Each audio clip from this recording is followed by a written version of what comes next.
Bonjour.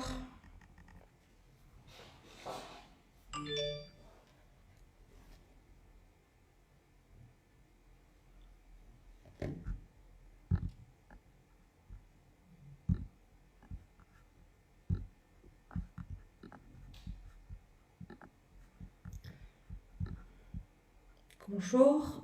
S'il vous plaît, si quelqu'un m'entend, s'il peut confirmer que le son...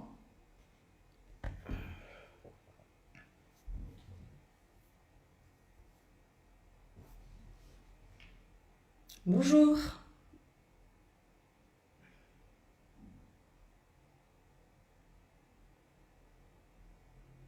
Bonjour Samia, bonjour Fatiha, bonjour Badr.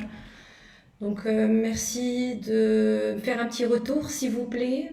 Est-ce que tout est bon, le son, l'image?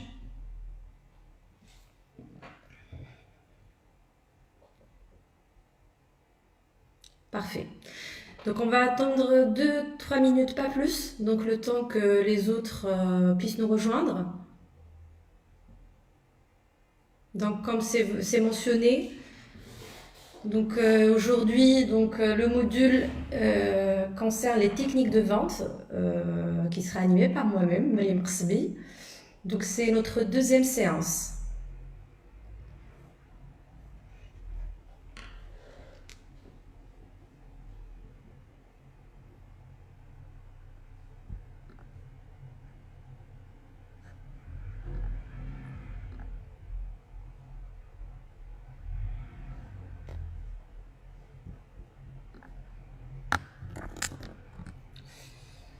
Alors, je commence. Donc, Mariam Qsbi, donc formatrice, donc je me présente pour les personnes qui vont nous suivre pour la première fois. Donc, en résumé, donc j'opère entre deux activités, donc la formation et le secteur des cosmétiques. Donc, je suis formatrice de marketing et techniques de vente, aussi bien en entreprise que dans les écoles supérieures. Et donc, je suis cofondatrice d'une école, pardon, d'une entreprise. Donc on fait l'importation, distribution ainsi que la fabrication des produits cosmétiques, surtout le Maroc. Donc comme déjà précisé, donc c'est un module de technique de vente dans l'objectif final donc de ce module, c'est d'intégrer donc la dimension commerciale et bien évidemment toute société donc cherche à augmenter son chiffre d'affaires et augmenter la satisfaction de ses clients. Lors de la première séance, on a eu le temps de voir les attentes du client. On a parlé aussi des compétences professionnelles avec donc les 3 savoirs et donc on a aussi détecté les motivations clients avec le 100CAS. On a précisé bien évidemment donc l'importance de la réalisation du chiffre d'affaires et la recherche de profit. On a parlé donc de la responsabilité du chiffre d'affaires que nous tous, donc quand on fait partie d'une entreprise, on travaille tous pour le même objectif, à savoir la réalisation donc d'un chiffre d'affaires et générer le maximum de profit possible. Donc on est tous sur le même bateau si vous voulez, donc on est tous responsables. On a aussi donc discuté des dépenses des clients. On a dit que tout client, il a en général 2 portefeuilles. On cherche donc à faire en sorte que ce client dépense le maximum chez nous ou à travers nous. On va essayer de le conseiller, on va essayer de lui donner le conseil et le service nécessaire pour qu'il dépense chez nous. On a parlé des attentes, on est tous important, on cherche tous à être reconnus en tant qu'individu, on cherche à être valorisé, respecté, écouté, aidé, se sentir en confiance, être traité honnêtement, sans discrimination. Donc s'il vous plaît, je le dis, je le redis, il est très important de faire en sorte de valoriser tous vos clients. Ils sont tous pareils, ils sont tous importants, il faut vraiment leur donner la même importance. On a discuté aussi des 3 savoirs qui sont très importants de la compétence. qui constitue la compétence professionnelle. Donc on a le savoir, le savoir-faire et le savoir-être. Le savoir-être, à savoir le grooming, comment on est présentable, beau, souriant, bien habillé, etc., etc. Le savoir, c'est la connaissance. Et donc dans la connaissance, donc voilà déjà l'indispensable. Donc il faut dans un premier temps maîtriser ce qu'on va vendre, nos produits, nos services, les horaires d'ouverture, notre réseau de distribution, notre concurrence, le marché, tout ce qui concerne donc l'activité dans laquelle on va opérer. Par la suite, on peut rajouter un ensemble d'éléments qui vont nous aider à s'améliorer, que ce soit la langue, que ce soit des compétences autres. Il y a à la fin donc le savoir-faire. Donc le savoir-faire, donc c'est celui qui va nous permettre de faire passer ce savoir. Et donc on a terminé sur le son casse, sur l'importance de savoir détecter la motivation du client. C'est un élément qui est très clé, sur lequel on va revenir au fur et à mesure pendant les séances qu'on aura l'occasion de suivre ensemble, parce que c'est un moyen qui va nous permettre de classer, si vous voulez, le client dans une case. Quand on est dans le son case, je répète, le son case, c'est la technique qui va nous permettre de détecter les motivations du client. S comme sécurité, O orgueil, 3 nouveautés, 4 confort, 5 argent et 6 sympathie. Avec l'échange, avec l'ensemble des techniques qu'on aura l'occasion de découvrir ensemble, associées à ce qu'on vient de voir juste avant, avec les 3 savoirs, avec l'importance qu'on va donner aux différentes attentes des clients, bien évidemment on va rentrer en contact, on va créer une relation, que ce soit cette relation va permettre la création d'une expérience grâce à les différents sens qu'on va utiliser, donc on sera capable de classer ce client. Est-ce que c'est un client sécurité, c'est un client orgueil, c'est un client argent, c'est un client nouveauté? Et une fois donc j'ai la possibilité de cibler, d'accord? Donc une fois je vais cibler ce client et je vais me dire ce client-là, il est sécurité. Ce client, il est plutôt confort ou plutôt nouveauté. Je vais faire en sorte de prendre en considération donc par exemple la sécurité ou la nouveauté dans mon argumentaire de vente. Je vais essayer de capitaliser et d'insister sur cet élément-là qui est très très important pour notre client. Donc on arrive, donc c'était un petit récapitulatif de la première séance. Donc là on va passer à la deuxième séance. Lors de cette deuxième séance, donc on aura l'occasion de travailler la réussite de la relation client. Comment on peut réussir sa relation avec son client. Alors pour cela, donc on va, Inch'Allah, pendant les 30 minutes ensemble, parler des sens et des techniques de communication. On va parler de la compréhension mutuelle, on va parler de la voix, l'expression, un ensemble d'éléments qui sont très très importants dans notre vente et même dans notre vie quotidienne, non seulement pour être un bon vendeur, mais aussi pour être un bon manager, un bon ami, un bon frère, une sœur, etc., etc. N'hésitez pas, donc si jamais il y a, s'il vous plaît, un souci au niveau du son ou autre, n'hésitez pas, s'il vous plaît, à partager vos commentaires. D'accord, alors, on a parlé de réussir sa relation client. Il faut savoir que lorsqu'on est en contact avec un client, ce qu'on cherche, c'est principalement créer une émotion positive. On cherche à rendre cette relation, ce contact agréable. On cherche à mettre le client en confiance. Rappelez-vous des attentes. On a parlé des attentes. On a dit que chaque client est important, chaque client cherche à se sentir en sécurité, en confiance, à être valorisé, bien conseillé, etc. etc. S'il trouve ce qu'il cherche, s'il trouve le bon conseiller, s'il trouve le bon service, s'il trouve le bon discours, s'il trouve vraiment quelqu'un qui va le comprendre, quelqu'un qui va l'écouter, quelqu'un qui va essayer de l'aider et de l'orienter dans son choix et le faire dépenser bien évidemment son argent dans quelque chose dont il a besoin. Faites attention, un bon vendeur, c'est pas celui qui va vendre beaucoup, pas du tout, c'est celui qui va vendre effectivement, qui va réaliser un grand chiffre d'affaires avec un grand profit, mais faites hyper attention parce que le client, il va partir. Donc quand il va partir, nous ce qu'on cherche, c'est de fidéliser. On veut qu'il revienne, on veut qu'il part avec un sentiment de satisfaction. Et il va se dire, bah Myriam, Hassan ou Kalima m'a bien conseillé, m'a bien orienté. J'étais face à une professionnelle. J'étais face à quelqu'un qui m'a compris. Et comme je l'ai dit l'autre fois, vous allez revenir, vous allez chercher votre conseiller, vous allez chercher donc cette personne-là, vous serez capable de ne vous déplacer que le jour où cette personne sera présente. Donc, pour revenir, créer une émotion positive, donc on va travailler sur la base de l'expression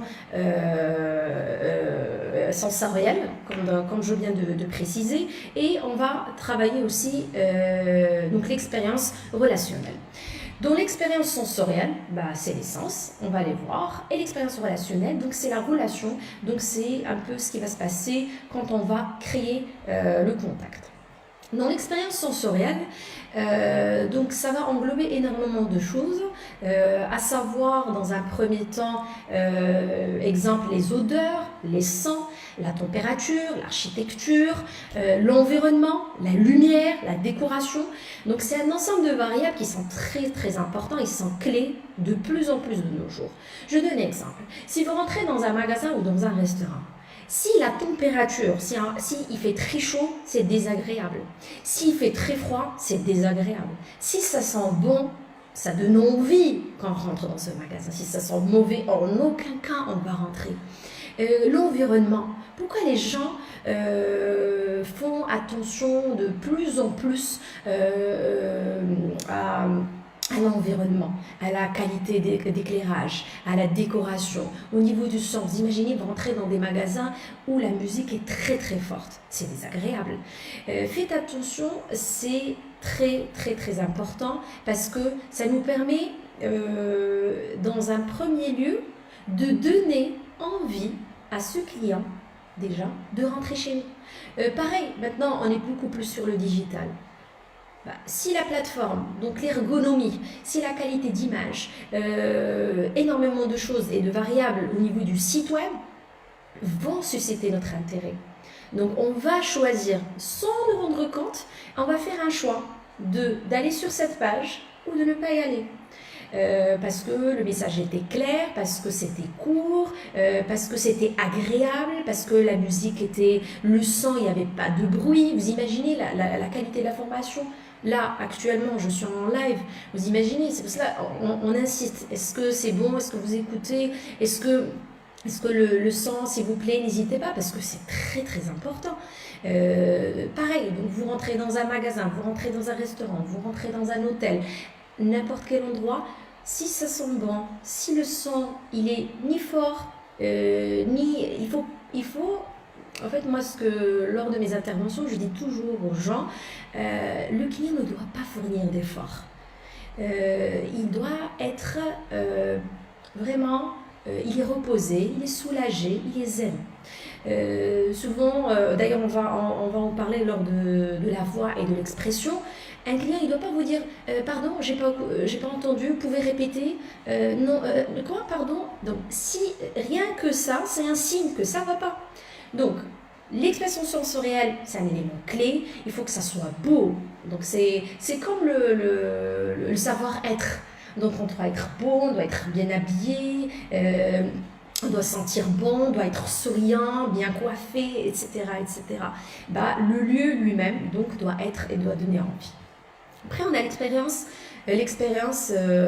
donc relationnelle. Dans l'expérience relationnelle, là, on va prendre en considération la qualité du discours. On va prendre en considération la qualité et l'efficacité du conseil. L'attitude, donc l'attitude de ce vendeur, de ce conseiller. Moi, je recommande tout le monde de ne plus utiliser le mot vendeur. Un vendeur, à mon sens, c'est un conseiller avant tout. Donc vous êtes des conseillers. D'accord? Nous sommes des conseillers de vente, une conseillère. Ça donne, ça valorise, ça vous valorise encore plus et ça valorise votre travail. Vous êtes là pour conseiller, vous êtes là pour accompagner le client, vous êtes là pour donner le bon conseil avec le bon service. D'accord? On n'est pas là pour vendre. Bien évidemment, la finalité, c'est la vente. La finalité, c'est le chiffre d'affaires, la finalité, c'est le profit, etc. Mais gardez en tête le côté conseil. On est conseiller, conseil. Ce conseil, bien évidemment, de se faire avec un ensemble d'éléments qu'on aura l'occasion de voir. Il faut prendre en considération aussi la personnalisation. Très, très important. Essayez le maximum possible de faire la personnalisation. Vous allez me dire oui, mais parfois sur certains produits, etc. Il y a toujours possibilité de vous différencier. Que ce soit pour vendre un produit, ça peut être avec un petit plus du service après-vente, ça peut être un petit plus d'une démonstration. Donc voilà, dites-vous que les clients, il n'est pas en train de demander beaucoup de choses, d'accord? Donc le client, il cherche le plus. Que ce soit par rapport à son conseiller, que ce soit par rapport à la société en elle-même. Et c'est là où on parle de l'importance de l'avantage concurrentiel. Pourquoi moi, je vais acheter chez toi et non pas chez un autre? De nos jours, la concurrence, c'est pas ce qui manque. Faites hyper attention. Vous n'êtes plus le seul sur le marché. Et pareil, pourquoi moi, je vais acheter de chez Miriam ou Karima et je ne vais pas partir voir une autre conseillère dans un autre magasin. Donc voilà. Donc, essayez de travailler sur vous, s'il vous plaît. Et bien évidemment, toujours des attentions particulières. Donc là, on a parlé de l'expérience sensorielle, on a parlé de l'expérience relationnelle, on arrive au sens.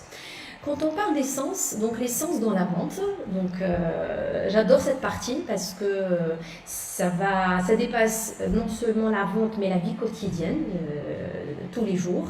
On est censé échanger, on est censé parler, s'exprimer, se défendre, argumenter, vendre, etc. Et pour cela, on va utiliser nos sens. Les sens, on a l'écoute, ok, on a l'observation, la prise de parole et le cœur. D'accord? On va détailler, bien évidemment, doucement, donc les différents sens qu'on va déployer dans notre vente. On va commencer par l'écoute. Au niveau de l'écoute, donc on a l'écoute pourquoi? Et pas n'importe quelle écoute. On va aller sur l'écoute active. Pourquoi? Parce que l'écoute active, ça va nous permettre de bien saisir ou détecter les besoins de vos clients. Vous avez des clients, mais il faut les écouter. Et pour cela, on a besoin de l'écoute active. L'écoute active, s'il vous plaît, elle est indispensable. Ça va nous permettre de bien saisir, de bien comprendre, de bien détecter le besoin. Et qui dit besoin, une fois on va détecter ce besoin, on sera capable d'offrir donc le produit ou le service adapté pour donc répondre à ces besoins. On a aussi, donc dans l'écoute, vous devez juste savoir, certainement vous le savez, pour certains, donc il y a 3 types d'écoute. Donc il y a l'écoute passive, l'écoute sélective et l'écoute active. L'écoute passive, voilà, aucun intérêt, je ne regarde même pas la personne, je n'écoute pas, je fais autre chose en parallèle, aucun intérêt. L'écoute sélective, bon, voilà, je prends ce qui m'intéresse, je réponds de temps en temps. Quand ça m'intéresse, je suis là. Sinon, voilà. Et l'écoute active, et c'est ce qui va nous intéresser, c'est l'écoute où on va montrer donc à notre client, à la personne qui est en face de nous, à notre ami, à notre collègue ou autre, qu'on l'écoute, on va l'observer déjà. Voilà, c'est bien d'observer. Lui montrer qu'on est à sa disposition, lui montrer qu'on le comprend. On peut lui poser des questions donc pour lui montrer voilà, qu'on participe, etc. Donc l'écoute active dans la vente, s'il vous plaît, c'est très très important de bien écouter afin de bien comprendre, de bien maîtriser. N'hésitez pas à poser des questions, n'hésitez pas à faire des petites synthèses, des récapitulatifs. D'ailleurs, quand on va voir la prochaine séance, le processus de vente, on va travailler la reformulation et quand est-ce qu'on va poser les questions et quel type de questions, quand est-ce qu'on va poser une question ouverte, quand est-ce qu'on va poser une question fermée, etc. Donc, une fois on fait l'écoute, on passe à l'observation. L'observation, mes yeux. Alors, dans l'observation, je vais mettre mes lunettes, hein, comme ça fait beaucoup plus, c'est plus sérieux, je vais bien observer. Alors, l'observation avec nos yeux. On ne parle pas de regarder, s'il vous plaît, on parle d'observer. L'observation, c'est la différence entre regarder et observer. Dans l'observation, il y a un travail d'analyse. Donc, on cherche à comprendre. On analyse ce qu'on écoute. On regarde, on observe déjà le client. Quand on observe ce client, on est en train de le lire. On est en train de le décrire. On analyse ses expressions, des expressions corporelles. On observe son état d'esprit. On établit un contact visuel. Le contact visuel est clé. S'il vous plaît, c'est très important. On n'est pas obligé d'être dans un magasin, d'accord souvent, dans l'habillement, par exemple, dans les cosmétiques, on retrouve 3-4 vendeuses et là, c'est la guerre. Elles sont toutes là. Alors, vouloir sauter sur un client, faites attention, s'il vous plaît. Quand on est face à des clients, on est nombreux dans un lieu, on n'est pas obligé de sauter. On n'est pas obligé de venir dire « Oui, bonjour, je suis là ». On peut être là. Je reviens au savoir-être. Je suis présentable, je suis souriant, la posture, d'accord, la présentation et là, l'observation. Avec les yeux, je regarde mon client, je fixe s'il vous plaît, fixez. Je fixe mon client, je l'observe avec les yeux, avec un sourire, le message est passé, d'accord, s'il vous plaît. On va établir un contact visuel. On va se présenter au bon moment et avec la bonne attitude. Parce que ça va me permettre, quand je suis en train d'observer mon client, ça va me permettre de savoir à quel moment je pourrais parler à mon client. Et de quelle manière? Vous imaginez, vous êtes là devant votre comptoir, le client il s'est déjà présenté, c'est pas à lui de faire toc toc, s'il vous plaît, est-ce qu'il y a quelqu'un? Je suis désolée. Il sent vos yeux. Il faut observer. Je donne l'exemple dans les vêtements. On rentre dans des magasins, ils sont en train de plier.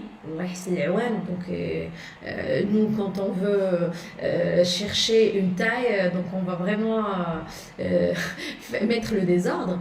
Certes, si vous voulez plier, mettez-vous toujours le dos, jamais derrière, jamais la porte. Vous devez toujours être face à votre porte avec une posture qui est posée.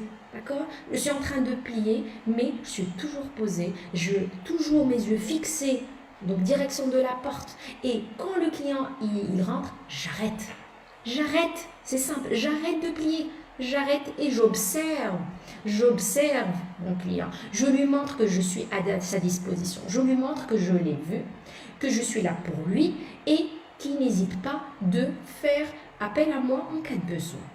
Ça aussi, on va voir lors du processus de la vente, à quel moment donc on peut discuter, à quel moment plutôt on va aborder le client. Donc la bonne attitude, le bon moment. Être attentif à leurs besoins à chaque instant. Je donne l'exemple du restaurant. Sérieusement, les serveurs. Donc on est à table. C'est vrai qu'on le ressent beaucoup plus dans les grands restaurants, et même, parfois pas le cas. Si vous êtes en train de boire une bouteille d'eau, vous n'êtes pas censé appeler ou observer ou penser à remplir votre verre. Parce que le serveur est censé observer, est censé être là à votre service, est censé savoir quand est-ce que vous allez penser à vouloir rajouter. Et c'est aussi un moyen de vous pousser à consommer plus.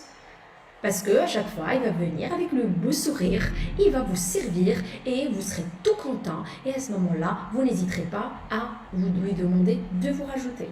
Donc vous avez aussi l'importance d'être attentif à leurs besoins à chaque instant. Il doit être là. Donc quand le client il tourne, vous devez être en face de lui. Vous devez toujours être attentif à ses besoins. Donc quand ce client il est là, il n'a pas besoin de vous chercher. D'accord? Une fois il monte, il doit vous trouver en face de lui. C'est simple. Il ne doit pas fournir d'efforts, s'il vous plaît. Le client ne doit fournir aucun effort. Vous êtes toujours à sa disposition, vous êtes toujours là. Bien, vous allez me dire, pour certains cas, donc j'ai eu un cas, on m'a dit, oui, mais parfois, c'est pas évident parce qu'on peut travailler avec deux clients en même temps. Vous pouvez gérer même 3 clients, il n'y a aucun souci. Je reviens sur l'important d'observer, de sourire, vous pouvez même dire, oui, bonjour, bienvenue. Donc n'hésitez pas, je suis à votre disposition. Faire comprendre au client qu'effectivement, vous êtes pas occupé parce que pour lui aussi il est important, lui aussi il est client. Mais il faut passer le message. Donc après l'observation, donc n'oubliez pas surtout, s'il vous plaît, un point important, que les clients aussi a des yeux. Il a des yeux. Il va vous observer. Donc une fois on est, donc c'est important, les yeux et l'observation, ça va nous permettre par la même occasion de détecter et de cibler quel type de client en face de nous. C'est un client flambeur, c'est un client prudent, c'est un client amoureux, conférencier, timide, frimeur, gourmand, j'en ai aucune idée. Et on revient au sans casse, ça aussi. Donc on est en train de rassembler des informations pour pouvoir préparer notre discours. On arrive à la parole. Donc la parole, s'il vous plaît, c'est très important. Cette parole, avant de parler, votre bouche, s'il vous plaît, utilisez-la pour sourire. Restez agréable. Le sourire, c'est gratuit, c'est bien pour tout le monde. Donc avant d'établir le contact à travers, quand j'ai dit le sourire, on va bien évidemment saluer, on va questionner, on va interroger, on va renseigner, argumenter, décrire, etc., etc.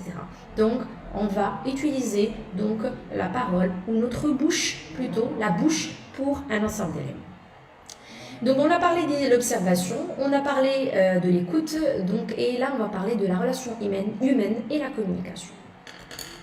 Dans la relation humaine, dans la communication, voilà, c'est classique. On a un émetteur, un récepteur. Il y a un message, codage, décodage, un ensemble. Donc on a un signal et on va voir.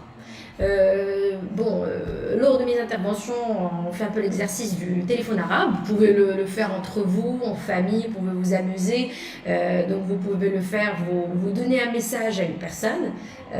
Moi souvent je fais l'exercice, on donne une phrase qu'on va composer ensemble et on va demander à des gens de répéter derrière nous. Et soyez sûrs et certains, au bout de la 3e, 4e, 5e personne, ou bien on va, le message sera ou bien reformulé, ou bien on va couper, ou bien on va rajouter. Je ne sais pas pourquoi on rajoute, mais c'est tout le temps. Donc, ou bien on rajoute, ou bien chacun veut faire à sa manière, il veut reformuler à sa manière. Donc, un élément très important, s'il vous plaît, quand vous gérez vos équipes, s'il vous plaît, essayez, quand il y a un message, de regrouper votre équipe. C'est aussi une occasion pour les responsabiliser, pour leur donner la même importance. C'est une occasion pour les impliquer. Si, bien évidemment, vous avez des shifts, vous avez des équipes, vous êtes sur une activité, vous travaillez 7 jours sur 7, vous pouvez faire un communiqué, faites des écrits, officialiser les choses, au moins centraliser l'information auprès d'une personne et pas n'importe qui. Parce que si on dit à chaque fois, donc voilà, passe s'il te plaît le message, et l'autre il lui dit passe s'il te plaît le message, rassurez-vous, à 99%, si c'est pas à 100%, on ne va pas recevoir le message, s'il vous plaît. Donc le compréhension mutuelle, donc c'est un schéma de communication émetteur-récepteur. Donc vous regardez avec moi, donc gardez en tête que ce qu'on va retenir, c'est en général représente 10%. Entre ce que je veux dire et ce que la personne en face de moi va retenir, on sera sur 10. Là, vous imaginez, on veut, il y a ce que je dis, on a ce que je sais dire. Okay, donc, il faut dire que 90, ce sera ce que je veux dire. 80, c'est ce que j'ose dire. 70, ce que je dis. 70, ça sera le message. 60. Donc, après, on a ce que j'entends, ce que j'écoute, ce que j'admets et ce que j'accepte. Faites attention, hyper attention, s'il vous plaît, s'il vous plaît, s'il vous plaît.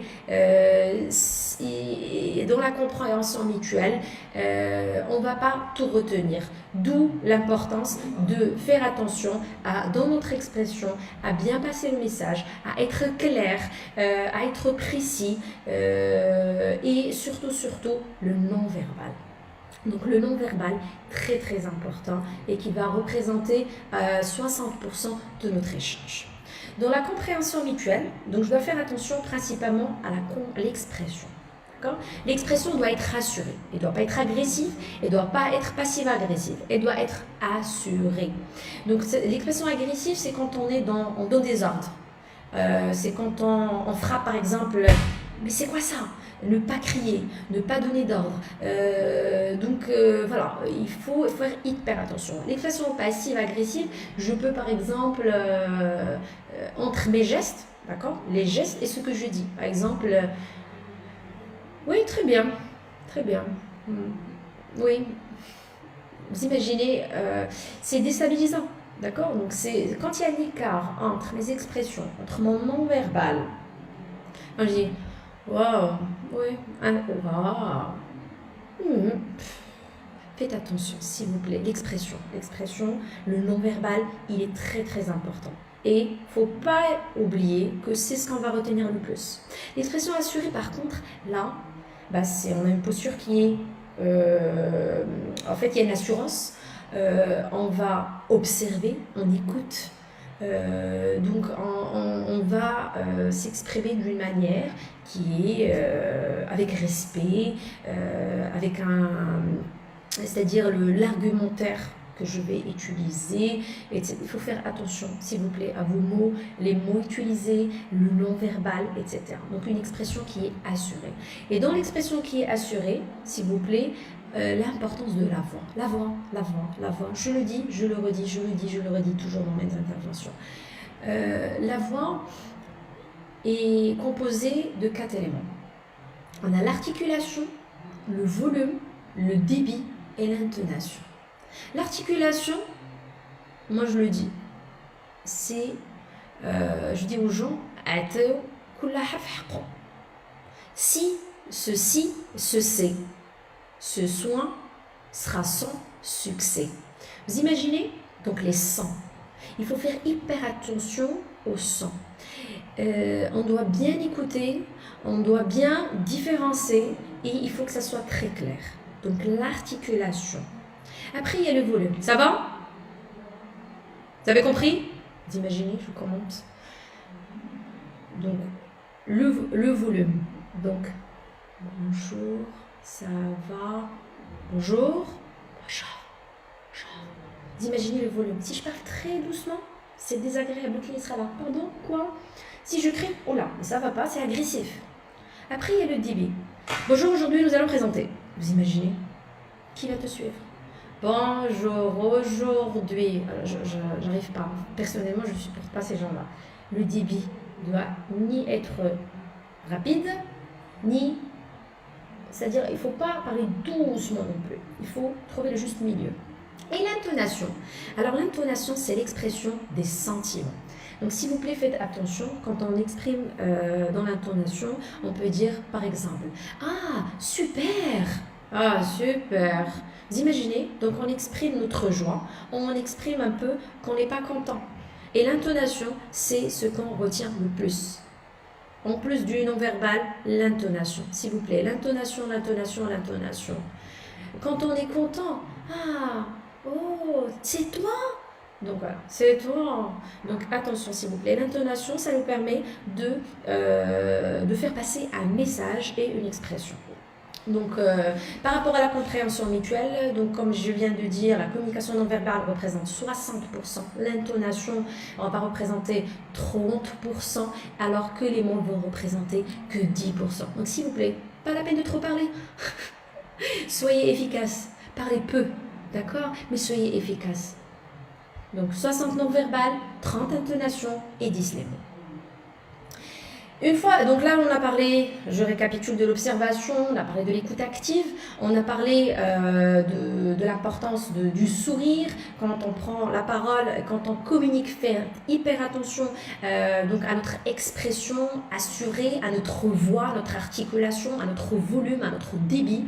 Ben, si on rajoute à tout cela de l'empathie, soyons empathiques, soyez empathiques. Que ce soit dans la vente ou dans la vie quotidienne, c'est très très important et c'est vraiment gagnant. L'empathie, c'est quoi? L'empathie, c'est avoir la capacité de se mettre à la place de l'autre. Si tu arrives à ce stade d'avoir la capacité de te mettre à la place de l'autre et de encore plus le sentir et le comprendre et lui faire comprendre que tu ressens, que tu comprends. Ok? Mettez-vous à la place de l'autre. Pour arriver donc au cœur, donc voilà, qui est la règle d'or et diamant, s'il vous plaît, le cœur est utilisé, je ne vous demande pas de tomber amoureux de vos clients, hein. Donc le cœur, on l'utilise pour ressentir l'état d'esprit de votre client, de montrer que vous aimez votre métier, c'est très important. Cet esprit d'appartenance, cette culture. Donc, montrez que vous aimez ce que vous faites. Montrez que vous aimez votre entreprise afin de faire savoir au client que vous valorisez sa présence. Montrez-lui qu'il est important. Montrez-lui que vous avez compris ce que c'est bon. D'accord? C'est comme si c'était vous à sa place et que vous êtes capable de répondre à ses besoins. Tous ces éléments-là, donc, seront les éléments que vous allez utiliser pour avoir une bonne communication. Qui dit une bonne communication, réussir une bonne relation. Donc, les règles sont bien communiquer avec quoi? Donc, une expression assurée, une écoute active, y mettre de l'empathie, y mettre du cœur. Donc, vont vous donner les bonnes bases indispensables pour devenir un excellent collaborateur, manager, ami et surtout un bon vendeur. Voilà, donc ma présentation de la deuxième séance arrive à sa fin.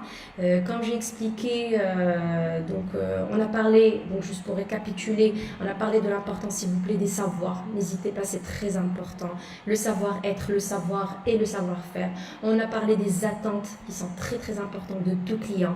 On a parlé aussi de la dimension commerciale. On est tous concernés, s'il vous plaît, tous, on est tous concernés pour la vente. Le son casse, donc détecter les motivations des clients, garder tout ça, donc c'est des éléments qu'on va mettre de côté, qu'on va les utiliser au fur et à mesure tout au long du processus de vente lors de la prochaine séance. On a parlé des sens, quand on parle d'une relation client, on a l'expérience relationnelle, sensorielle, le sensoriel s'il vous plaît, c'est très très important. On a parlé des sens, l'écoute active, l'expression qui est assuré. On a parlé de la voix, la bonne articulation, le bon débit, le bon volume et surtout la bonne intonation.